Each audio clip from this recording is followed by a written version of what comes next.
Isang pinagpalang umaga po sa inyong lahat. Welcome po muli sa Daily Manna ng Church of God's Miracles.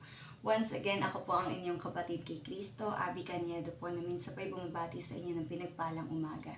So once again po, tayo po ay naririto to listen to God's words at para po magkaroon po tayo ng direction for this day. And alam ko po, it is the Word of God who's continuously gonna encourage us. Kung pagising mo pa lang, problema na agad ang bumungad sa iyo. Kapatid, unahin mong makinig ng salita ng Panginoon. Alam kong ikalalakas ito ng iyong spiritual. Tayo po muna ay manalangin. Thank you, Jesus. Hallelujah. O Banal na Espiritu, pangunahan niyo po ako sa panalangin ito. Thank you, Lord. Amang Banal, nagpapasalamat po kami sa araw na ito na pinagkaloob niyo po sa amin. Salamat sa buhay, sa hininga. Salamat nakakapagpatuloy kami sa kabila ng lahat ng problema, kahit anumang suliranin, Panginoon. Salamat dahil ikaw ang aming pag-asa. Ama, salamat po sa umagang ito na muli maibabahagi ang iyong mga salita. Dalangin ko, Lord, maging kasangkapan lamang po ako ng Banal na Espiritu. Lord, yung kapangyarihan mo ang makita sa akin. Wag po ang aking kahinaan, wag din ang aking kalakasan, bagkus your great power alone, Jesus Christ. Let your presence be made perfect as I speak, as I deliver your words, Panginoon. At salamat po, Panginoon, na hindi mahahadlangan ng kaaway ang aming pag-aaral ng iyong salita. Maging ang aming internet connection, the audio, Lord, everything will be so clear. At maging yung aming mga puso na tatanggap ng iyong salita, Lord God, ito'y magiging katulad ng matabang lupa na pag nahasikan ng mga binhi, Lord God, magkakaroon talaga ng pagsibol, paglago, at pamumunga, Panginoon. Thank you, Jesus, for this favor of life na patuloy naming nararanasan mula sa iyo, Panginoon. Salamat po. Manguna ka po, Banal na Espiritu, as I continuously share the word of the Lord, and let you be glorified all throughout the sharing of your word. In Jesus' name, amen and amen. Once again, good morning po. So, ang tema po natin for this month, ay alam ko po matagal nyo na pong naririnig at madami na pong nakapag-ulit na for this month of July, ang pinaka-focusan po natin ay yung tema natin for the entire year, which is soaring high in God's favor, or finding strength and vitality to do God's will, to soar high. Amen. Amen. So, it's a pong pinagpalang umaga. Kapag sinabing pinagpalang umaga, ibig sabihin, you are able to still woke up and humihinga ka, wala ka sa banig ng karamdaman, or kahit na nasa banig ka ng karamdaman, at least you are able to open up your eyes. Meron pang continuation, and that is really a beautiful favor from the Lord. At ang pinag-uusapan natin is soaring high, meaning escalation, or sabihin na natin na-elevate pa yung natatanggap mo na favor, soaring high pa. Ibig sabihin, mas mataas pa sa typical na favor. Ayan. So, alam ko po, a lot of us are very excited every time na ang pag-uusapan ay pagpapala, ang pag-uusapan ay grasya. Diba po, pag may nabalita ang ayuda, sweldo, bonus, masaya po tayo, diba po? Pero this time, pag-uusapan natin ay another perspective of soaring high in God's favor. Ako po ay magsisimula lamang sa isang illustration. Alam niyo po yung, sino na po sa inyo nakakita ng airplane? Actually po, itong ating pag-uusapan, na ibahagi ko na po ito sa midweek service namin sa CG Amin. And alam ko rin po na mas maganda pong mas madami pang makarinig. Ayan, kaya po inulit ko po yung sermon.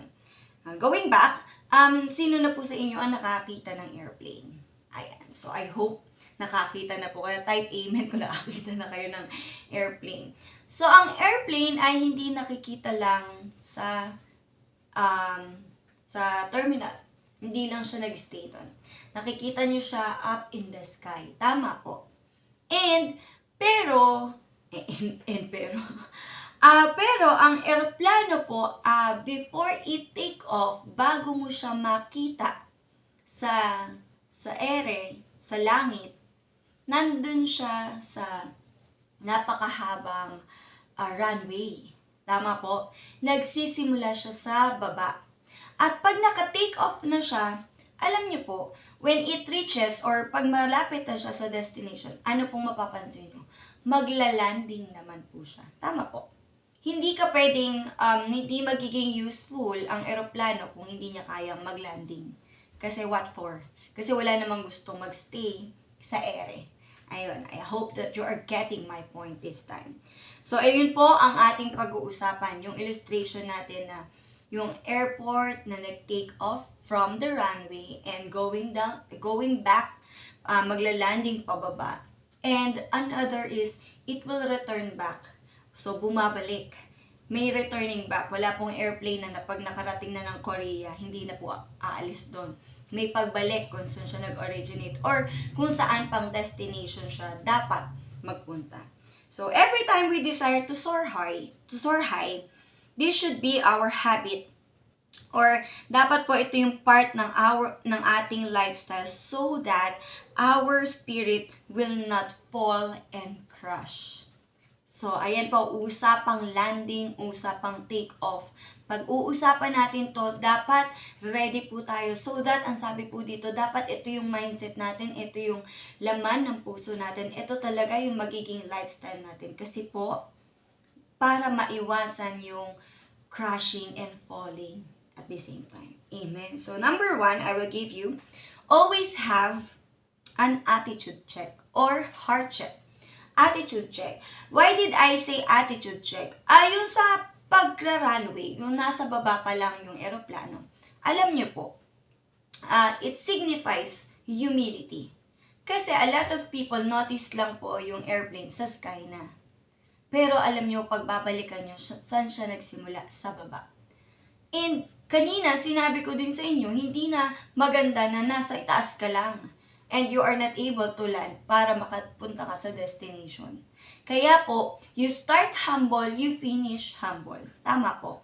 Napakahalaga po sa personality ng mga Kristiyano, maging ng lingkod ng Diyos, na talaga pong tayo ay living in humility, in full humility before the presence of the Lord, before the Holy Spirit. Kasi alam natin, hindi tayo na ang masusunod.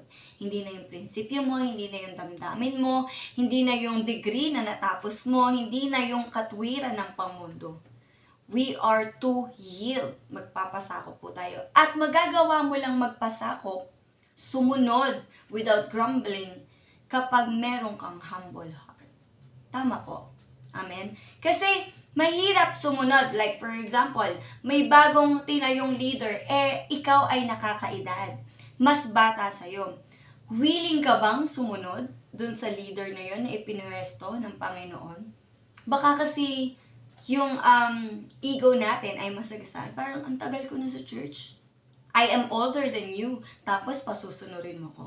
Pero kapag nasa sa atin po yung humility, humble, kahit sino pang itayo, kahit sino pang pagtiwalaan ng Panginoon, magpapasako po tayo. And another, kapag may correction, di ba po ang hirap tumanggap ng correction? For example, minsan kaya nating tanggapin yung correction or yung rebuke or yung pagtutuwid, pagtuturo, pag galing sa leader natin. What if galing lang sa coworker mo? What if sa mas mababa pang antas sa iyo? Like for example, kunwari, deacon ka na, ang nagtuwid sa'yo simple member. O kaya, di ba? Ganun po.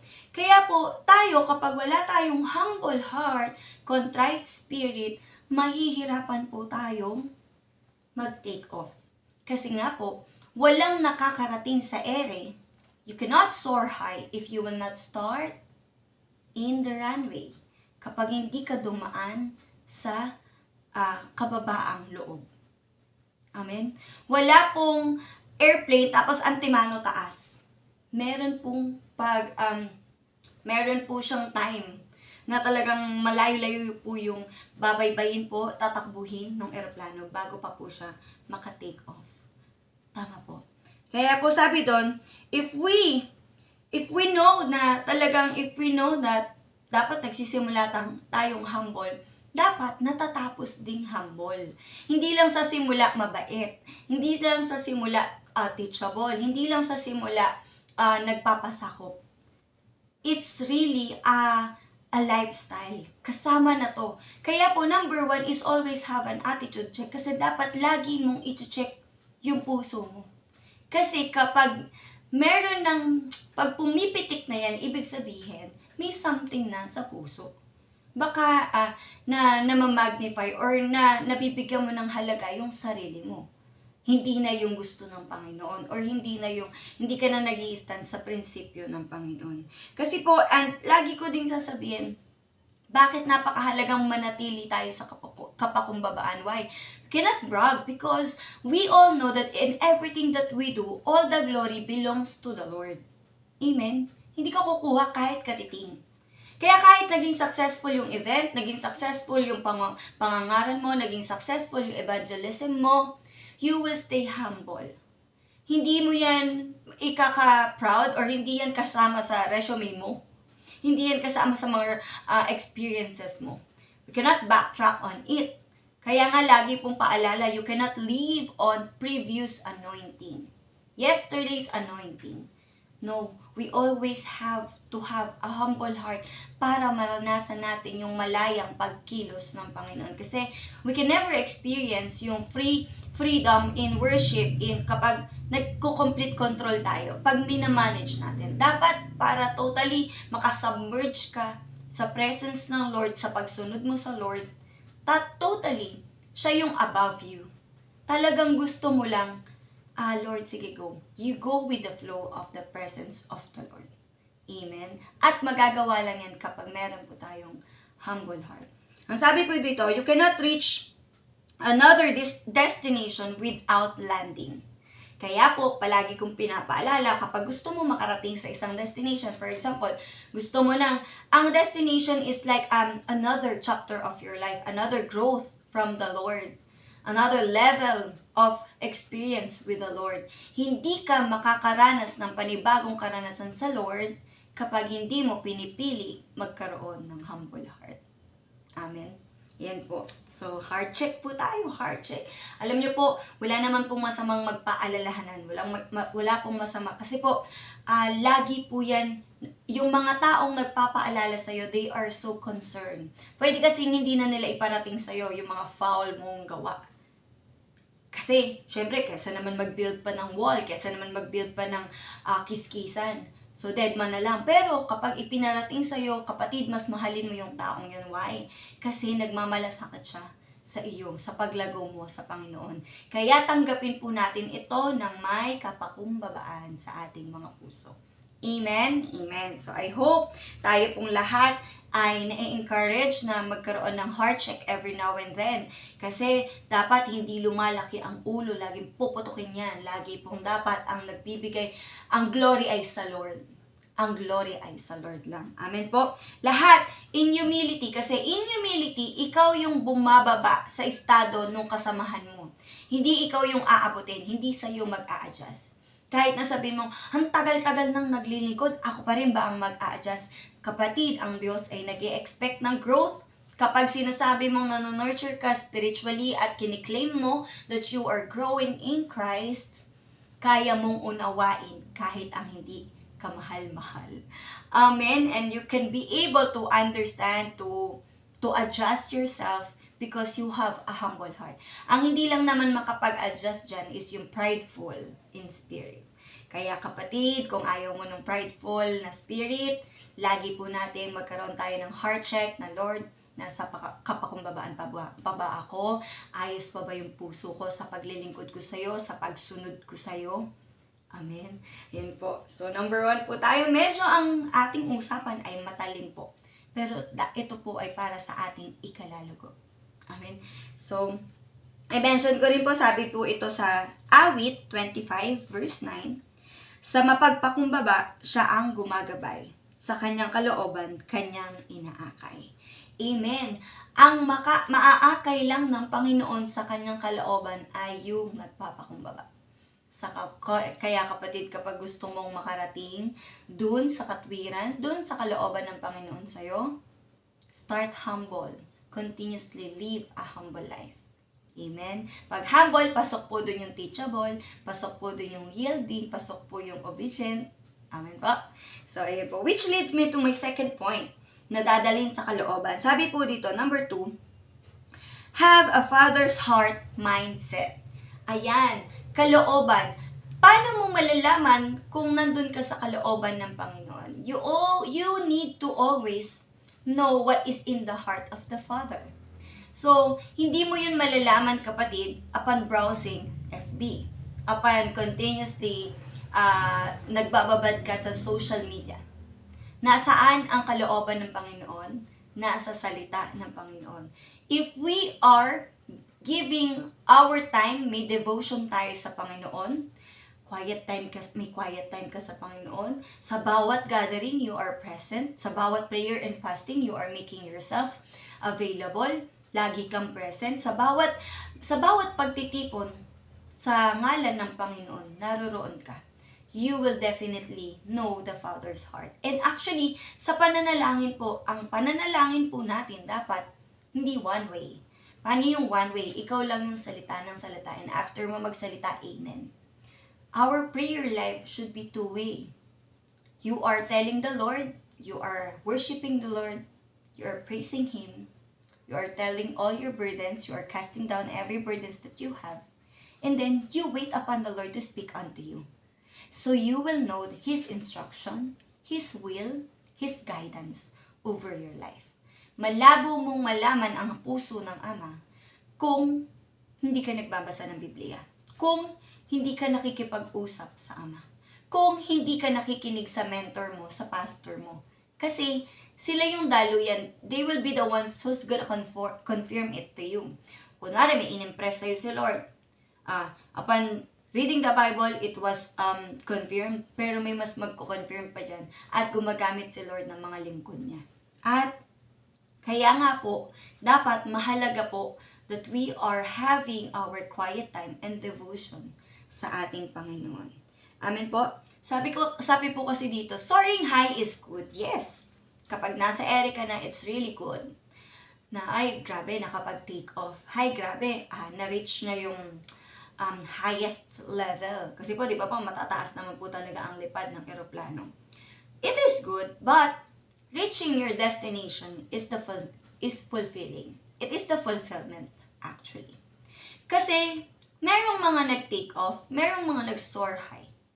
Pero sa ere, nag-crash, nagkaroon ng fire, nagkaroon ng accident, and nag-fall. Di ba po? Meron, di ba po, recently lang na pag-uusapan, kaka-take off lang, hindi pa nakakalayo, bumagsak na. So, reaching the destination is better, and it's the fulfillment actually. We don't just soar high. We don't just aim for nothing. Kaya po ang tinutukoy dito, dapat alam mo yung gusto or yung puso ng Ama. Alam mo yung pinapagawa niya sa'yo. Amen po. Kasi sobrang inam po nito. Sobrang kailangan na dito ka namumuhay. Kasi pwede ka namang mabuhay ng may mga agendas ka sa buhay mo. Like, everyday, meron kang schedule, plotted schedule, may ministry kang kinabibilangan, meron kang church na kinabibilangan, meron kang mga mission na kinabibilangan. Pero ang tanong, iyan ba yung gusto ng puso ng Ama? Iyan ba yung pinapagawa niya sa'yo? Di ba po? Let us reflect, let us evaluate. Kasi perhaps, gusto mo yan. Gusto mong active ka sa church. Baka yung motibo is to maintain or to gain a position, to gain an acknowledgement. Pero, dapat po, pag nalalaman natin yung puso ng Ama, kahit wala acknowledgement, kahit behind the scene, you will be so happy serving the Lord because you know, ito yung pinapagawa ng Ama sa'yo. Napakaganda po na tayo po ay hinahanap po talaga natin yung puso ng Ama in everything that we do. Why? Kasi kahit po nakakapagod yan, kahit po nakakaubos ng pera yan, nakakaubos ng lakas, nakakaubos ng panahon, hindi ka mag-e-end up na burnt out or pagod na pagod or sobrang ano nga po yun, yung gamit na tapos parang at the end of the day, wala ka ng lakas. Kasi po, ang sabi sa Nehemiah, the joy of the Lord is my strength. Kapag naririnig mo at nalalaman mong naggagawa mo yung kagustuhan ng puso ng Ama, lalo kang lumalakas. Amen po. Ganun po siya. Kaya po, pinakamainam, yung destination na minimin dito is, you are hitting where the Lord is leading you to go. Amen. Hindi ka nag-hit ng goal na ikaw ang nag-set. Hinihit mo yung goal or yung destination na gusto ng Panginoon na iyong marating. It's really fulfilling kapag ang Diyos ang napapasaya natin. Amen po. Amen. So, sabi dito, why do we want to soar high? Are we purpose-driven or basta lang natin ginagawa, as I have mentioned? Dapat po, alam natin ano yung tinutumbok ng pagtakbo natin. Are we finishing the race? Why? Why do we finish the race? Sabi ni Pablo, bakit mo tinatakbo mo ba yung buhay ng basta wala lang? Dapat po tayo ay nakatanaw sa the end game or at the finish line, nandun si Kristo, nag-aantay sa atin. Hindi lang basta makatakbo. Dapat nandun yung purpose, nalalakaran natin yung purpose ng pagkakatawag at pagkakagamit sa atin ng Panginoon. Amen? Kaya po, dapat malinaw sa atin our whys. Bakit ka naglilingkod sa Lord? Bakit ka nagtsatsaga kahit nahihirapan? Bakit ka nagpapatuloy? Kasi pag ang sagot dyan is really centered into the heart of the Father, definitely, maganda kapatid, yung tinatahak ng buhay mo. Hallelujah. Hallelujah. Thank you, Jesus. Kaya po, nawa, dalangin ko, ang tibok ng puso natin, ang hinahanap ay yung tibok ng puso ng Ama. Para masasabi natin, it's not our way, it's God's way. It's not my will, but God's will. Amen. Amen po. Do you agree with me? Do you agree with me? Sobrang sarap po na talagang tayo ay kinalulugdan ng Panginoon sa bawat pagsisikap natin. Kasi po ganito yan, for example, linggo-linggo ka nang maagang gumigising. Linggo-linggo kang maghapon sa church. Pero pag dumating yung judgment time, pag sinabi ng Lord, kasi anak, hindi iyan yung pinapagawa ko sa'yo. It's as if you have wasted your years, your days, your months, your days going to the church without hitting the mark. Huwag naman pong masayang ang bawat paglilingkod natin.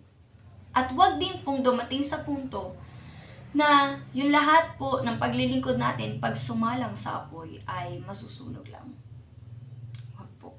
Kaya ngayon pa lang, habang binibigyan pa po tayo ng pagkakataon ng Panginoon, upo po tayo, kagaya ni Mary, who seated at the feet of the Father, para malaman natin kung seated at the feet of Jesus, para malaman po natin kung ano yung gusto niyang ipagawa sa atin. Huwag po tayong maging sobrang abala sa mundo. Baka kasi maling tinig ang marinig natin. We have to develop that intimacy with the Lord so that we can be able to hear His voice. Even the still small voice is so clear to us.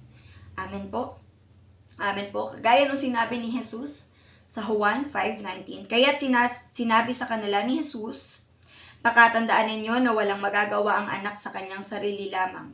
Ang nakikita niyang ginagawa ng Ama, ang siya lamang niyang ginagawa.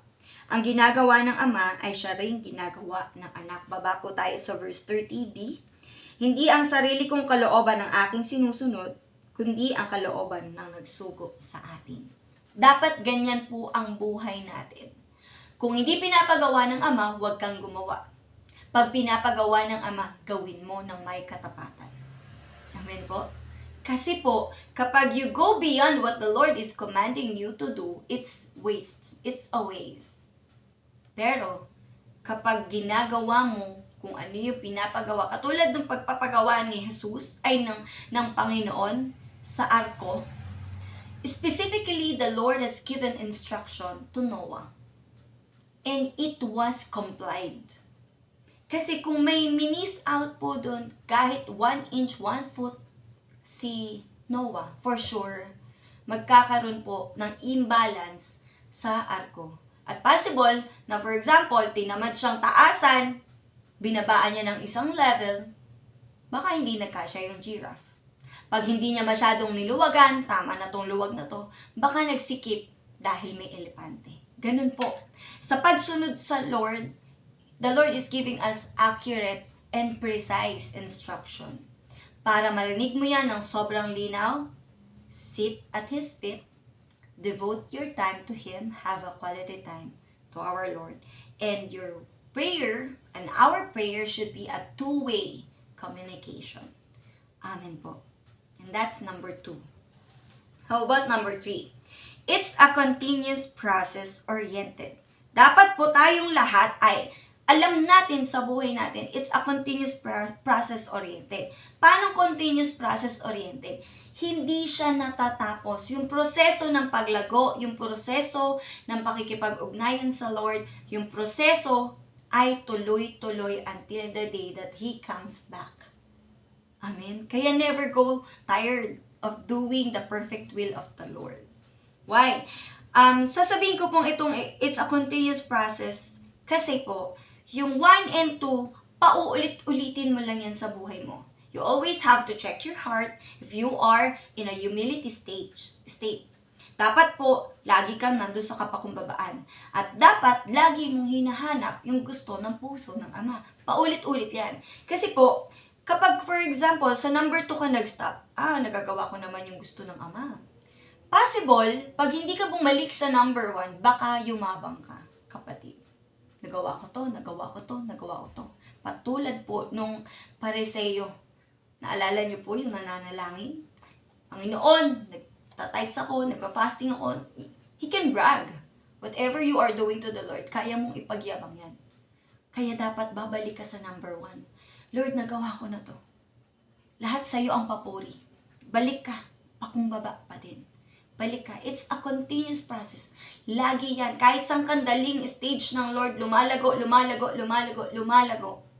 nandun pa rin ikaw sa kapakumbabaan. Amen? Amen. Kasi po, lagi pong sasabihin, it's not an easy process. It's a character molding process. Kasi po, pag paulit-ulit, namomold yung character mo. Alam niyo po yung pagsubok sa atin. Pag hindi mo nalagpasan, for example, selosa ka noon, nagsiselos ka, pero hindi ka graduate, kakaselos. Pero dapat natututo. Kaya pag natuto ka na, titingnan ni Lord, i-level up yung trial. Pag natuto na, le-level up. Yan. So, kung hindi ka nananampalataya noon, uulit at uulit yan. Hanggang sa nananampalataya ka na ng maliit, nadagdagan yung pananampalataya mo. It's a continuous process. It's a character molding process.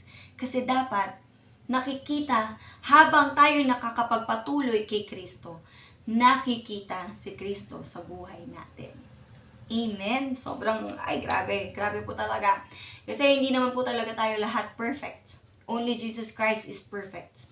Pero, as we continue with this process, humility, knowing the heart of the Father, continuous process, nagpapakumbaba pa rin kahit nagagawa yung kalooban. Nakikita na si Kristo sa buhay mo. Kaya sinabi po dito, we are ambassadors of Christ. Representative tayo ng Panginoon. And I remember one character in the Bible, Joseph. Alam niyo po yung proseso ng buhay ni Joseph ay hindi madali. Hindi yung nung na-receive niya yung panaginip na yung bunches ay nag-bow down sa kanya. And yung sun, moon, stars nag-bow down sa kanya. Hindi siya right away kinabukasan nag-bow down yung kapatid at nag-bow down even the parents. Hindi po. He has to be thrown in the well. He has to be sold. He has to be imprisoned, mapagbintangan. He has to be forgotten. Nakalimutan siya sa kulungan. Bago niya po marating na in-acknowledge siya ni Pharaoh as second in command. Amen? It's a long process. Character molding. Kasi pag pinakitahan ka kagad ni Lord ng vision, anak, ito yung lalakaran mo, baka hindi pa ayos ang puso mo, baka hindi pa ready ang puso mo, yumabang ka, at hindi makita si Kristo sa buhay mo. Kaya po, it's a continuous process para nahuhulma accordingly yung puso natin dun sa gusto ng Ama sa atin. Amen. Kaya po, para sa atin pong pakikipagrelasyon sa Lord, paglilingkod sa Lord, pagpapatuloy sa paglilingkod sa Lord. Kapatid, be encouraged na hindi pa natatapos si Lord sa buhay mo. And He want that change. He want that process na madaanan mo para magtagumpay ka. Para kapag dating ng pagbabalik ni Lord, ang sasabihin niya sa iyo, well done, my good and faithful servant. Amen. Hallelujah, hallelujah. So, kahit naman po nagtagumpay na, for example, naalala niyo pa rin si Joseph, tagumpay na siya eh. Nandun na siya, second in command. Actually, good position na yun. Pero, dumating yung kapatid, pwede kasing kumirot ulit yung puso niya na hindi, maghihiganti ako. Kung hindi po na-mold yung heart, possible po, nasa kanya yung authority. He can revenge. Pwede niyang hindi pa kainin. Pwede niyang pagdamutan. Pero because nandun na yung molding, naayos na yung character. He was able to forgive. He was able to save his family. Nadadamay yung pamilya mo sa pagmumold ni Lord sa'yo. Kapag ikaw ayos ka na, kapatid, hindi mananatili ang pagkakaayos sa'yo lang. Mararamdaman yan. Yung pagpapala, mararamdaman din ng mga taong nasa paligid mo. Hallelujah. And for my conclusion, sabi po dito, from the beginning of the creation, the Lord has already bestowed His favor on us. Nasa sa atin na po yung pagpapala. Hindi natin siya winner out, hindi natin siya tinrabaho, hindi natin siya pinangarap, hindi siya ipinangako sa atin na makakamtan natin. Antemano, nasa atin na yung pabor ng Lord. Because amongst all the creations, tayo lang yung binigyan ng hininga. Tayo lang yung nilikha na kawangis niya. Amen. Kaya, antemano, we have the favor of the Lord. So, why do we need to soar high? Nasa atin na pala yung favor. Is that not enough? Hindi na ba enough yung favor na natanggap po sa Lord? Kapatid, ito yung bagong perspective. We aim to soar high because we want to draw closer to the Father's heart. So, hindi ka na nag-i-aim ng mas madaming pagpapala. Hindi ka na nag-i-aim ng mas madaming pabor papunta sa'yo. You are giving back the Lord the favor. Actually, we cannot outgive God. Pero, habang pinapasaya mo ng pinapasaya, kaya mo ina-aspire na, Lord, gusto kong makarating na malapit ako sa puso mo kasi gusto mo magbigay kaluguran sa kanyang puso. Kaya ka nag-i-aim ng mas mataas, you soar high because you want to draw closer to your Creator, to your Father in heaven. Amen? Amen. I hope and I pray na meron po tayo nakamtang lesson ngayong araw na to at na-encourage po tayo at napagpala. Sa Diyos po ang papuri, tayo pong manalangin. Hallelujah. Thank you, Jesus. You are so powerful, Almighty God. Salamat po sa mensahe mong nahayag. Salamat po, Panginoon, dahil hindi lakas ko ang nakita, hindi po yung aking inaral ang nakita, kundi ang kapangyarihan ng banal na Espiritu na gumamit sa aking mga labi upang mahayag ng may kalinawan ang iyong mensahe. Salamat po, Ama. Dalangin ko, lahat kaming nakapakinig, we will desire to soar high because we want to reach upon your heart. We want to draw closer to your heart. Thank you, Jesus. Salamat po, Ama, sa mayamang mensaheng ito. Maluwalhati ka lubos sa pangalan ni Jesus. Amen and amen. Once again, good morning. God bless you all. Shalom.